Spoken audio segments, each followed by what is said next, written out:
Assalamualaikum warahmatullahi wabarakatuh. Perkenalkan, kami dari kelompok 6 dari mata kuliah Pendidikan Pancasila. Di sini kami akan mempresentasikan tugas laporan akhir yang berjudul dengan Penerapan Pancasila dalam Sistem Ketatanegaraan Indonesia. Next.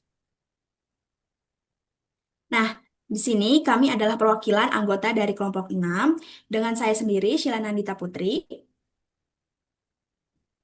Saya Ilya Alifatun Nadira. Saya Trias Ismanto. Saya Nandini Fakim. Dan di sini ada anggota kelompok kita yang lainnya, yaitu ada Nora Angelina, ada Faika Maulana Azahra, ada Dinia Fatima Azahra, ada Alina Nasya Priyadi, ada Zahra Sekar Ningrum, dan ada Nindita Sekar Pratiwi. Next. Nah, di sini saya akan menjelaskan tentang profil pahlawan, yang di mana di sini kami memilih pahlawan Tuanku Imam Bonjol, yang di mana nama lahirnya adalah Muhammad Syahab dan nama atau gelar lainnya yaitu ada Beto Syarif, Malim Basa, Tuanku Mudo, Tuanku Imam Bonjol. Nah, untuk tempat dan tahun lahirnya yaitu ada di Kampung Tanjung Bunga, Alahan Panjang, atau bisa disebut dengan Pasaman pada tahun 1772. Dan Tuanku Imam Bonjol mempunyai ayah kandung yang bernama Khatib Raja Mudin atau bisa dikenal juga sebagai Buya Nadin. Nah, ibu kandungnya yaitu bernama Hamatun dan Tuanku Imam Bonjol ini menempuh pendidikan yang pertama ada tiga, yaitu yang pertama belajar Al-Quran dan hukum Islam dari ayahnya dan Tuanku Bandaharo. Yang kedua ada berguru kepada Tuanku Nantuo di Kota Tuo, empat angkat Candung pada tahun 1792 sampai dengan 1800, serta memperdalam ilmu agama di Aceh pada tahun 1800 sampai dengan 1802. Dan yang terakhir yaitu ada belajar ilmu agama dan ilmu perang dari Tuanku Nan Ranceh di kampung mulai pada tahun 1803. Nah, Tuanku Imam Bonjol perjuangan utamanya yaitu yang pertama mendirikan Banteng Bonjol di kaki Bukit Tajadi, yang kedua adalah memimpin kaum Paderi melakukan pemurnian ajaran agama Islam, dan yang ketiga yaitu memimpin perang melawan Belanda atau bisa dikenal dengan Perang Paderi, dan tentunya menyatukan kaum adat dengan kaum agama untuk mengusir penjajah. Nah, Tuanku Imam Bonjol ini wafat pada tanggal 8 November tahun 1864 di Kampung Lutak, Minahasa atau bisa dikenal dengan Manado. Nah, gelar kehormatan dari Tuanku Imam Bonjol ini adalah Pahlawan Nasional Indonesia. Next. Setelah pemaparan profil pahlawan, saya akan menjelaskan terkait latar belakang. Nah, yang pertama ada kedudukan fundamental Pancasila. Pengertian Pancasila sendiri yaitu norma atau dasar fundamental negara yang menjadi fondasi filosofis dan ideologis Indonesia. Dapat dilihat dari Pancasila yang tercantum dalam pembukaan Undang-Undang Dasar 1945. Nah, sebagai dasar negara, nilai-nilainya menjadi acuan dalam penyusunan seluruh hukum dan regulasi. Selanjutnya, Pancasila sebagai sumber dari semua sumber hukum. Secara konstitusional dan yuridis, banyak penelitian menunjukkan bahwa Pancasila berfungsi sebagai sumber tertinggi dari seluruh hukum nasional. Hal ini berarti setiap undang-undang atau peraturan harus selaras dengan nilai-nilai dasar Pancasila agar sah secara konstitusional. Lalu, nilai-nilai Pancasila sebagai pedoman moral dan ideologis. Pancasila bukan hanya dasar hukum, tetapi juga landasan moral, ideologis, dan karakter hukum negara yang mencerminkan cita hukum dan nilai sosial yang terdiri dari kemanusiaan, keadilan, persatuan, dan demokrasi. Lalu ada tantangan dan kekurangan dalam implementasi. Meskipun secara normatif Pancasila dianggap sebagai sumber hukum tertinggi, dalam praktiknya masih ada banyak regulasi atau hukum yang kurang mencerminkan nilai-nilai Pancasila. Konflik norma hukum terjadi karena pluralisme hukum dan lemahnya harmonisasi antara nilai dasar Pancasila dengan regulasi positif. Nah, hal ini mengindikasikan bahwa integrasi Bentar nilai ya, Bu. Pancasila ke dalam hukum dan regulasi belum sepenuhnya konsisten dan memadai. Lalu, pentingnya reinstitusionalisasi nilai Pancasila dalam legislasi dan pemerintahan. Diperlukan upaya sistematik agar nilai-nilai Pancasila benar-benar menjadi panduan dalam setiap tahap pembuatan hukum dan kebijakan yang bukan sekedar formalitas. Pendidikan dan pemahaman serta ideologis di kalangan pembuat kebijakan dan masyarakat penting untuk menjaga konsistensi antara nilai dasar dan praktik hukum. Kajian dan evaluasi implementasi Pancasila secara rutin dibutuhkan untuk memastikan regulasi dan pelaksanaan negara sesuai dengan falsafah dasar bangsa. Next. Lalu ada identifikasi masalah dari latar belakang yang telah saya paparkan.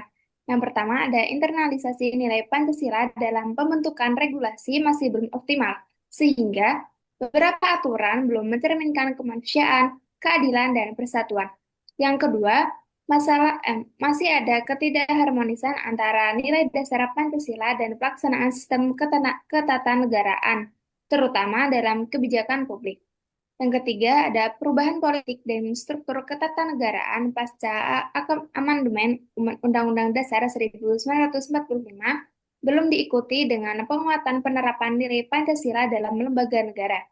Yang keempat, kepentingan kelompok, tekanan politik, dan arus globalisasi membuat sebagian kebijakan dan produk hukum tidak konsisten dengan keadilan sosial serta moralitas Pancasila. Yang terakhir, pemahaman substantif, pembentuk undang-undang, dan pelaksana kebijakan terhadap Pancasila masih rendah, sehingga penerapannya cenderung formalitas dan belum menyentuh substansi hukum. Selanjutnya adalah penerapan Pancasila dalam sistem ketatanegaraan Indonesia. Pancasila berperan sebagai dasar filosofis negara yang menjadi sumber segala sumber hukum.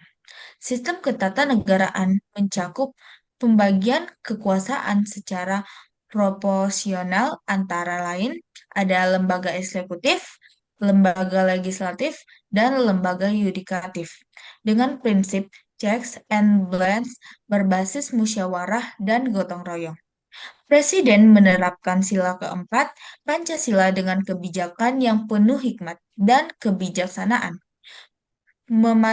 memastikan bahwa pemerintah selaras dengan nilai-nilai Pancasila.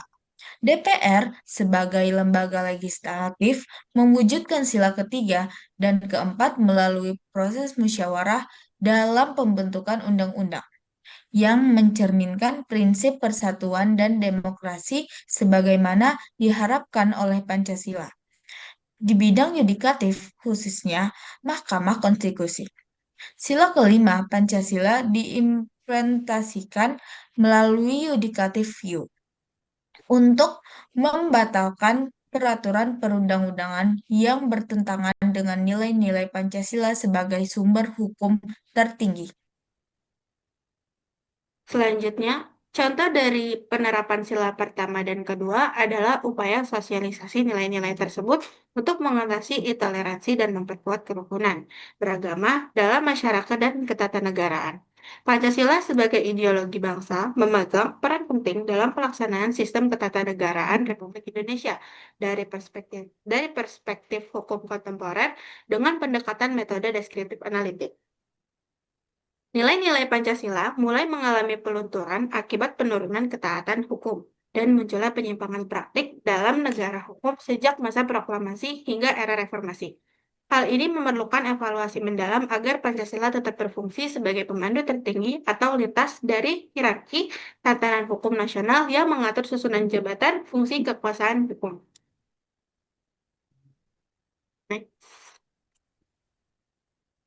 Sistem ketatanegaraan yang berbasis Pancasila juga menjamin adanya keseimbangan dan pembagian kekuasaan yang jelas antara eksekutif, legislatif, dan yudikatif, sehingga mencegah penyalahgunaan kekuasaan serta menjamin perlindungan hak asasi manusia.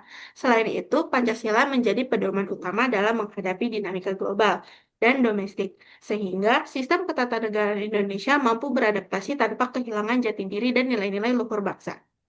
Dengan demikian, penerapan Pancasila dalam sistem ketatanegaraan merupakan bentuk nyata dari dari pengalaman nilai-nilai luhur bangsa Indonesia yang bertujuan menciptakan kehidupan bernegara yang adil, demokratis, dan sejahtera bagi seluruh rakyat.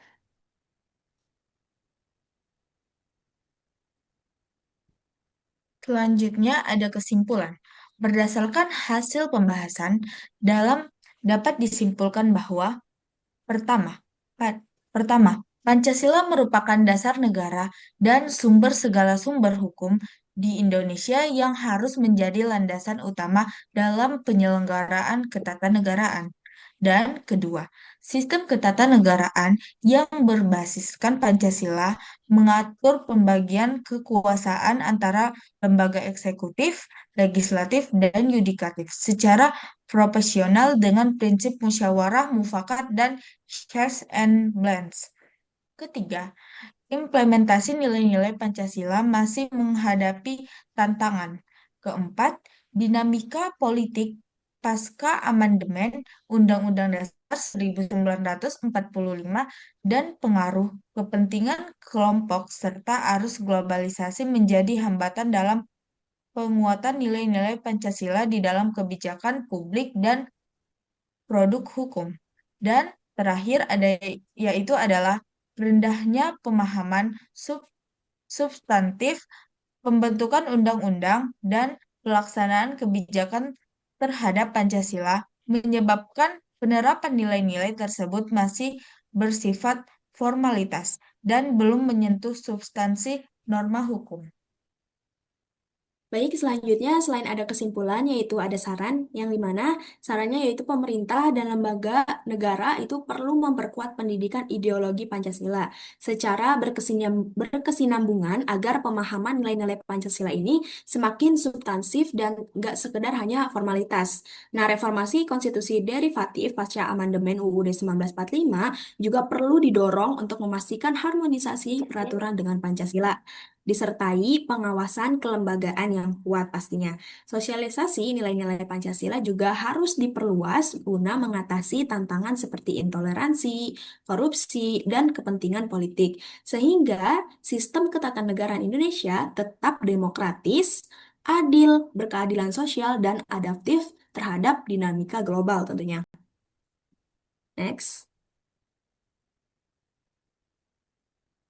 Nah, sekian dari kelompok kami, yaitu kelompok 6. Mohon maaf jika terdapat kekurangan serta kesalahan dalam penyebutan saat presentasi. Wassalamualaikum warahmatullahi wabarakatuh.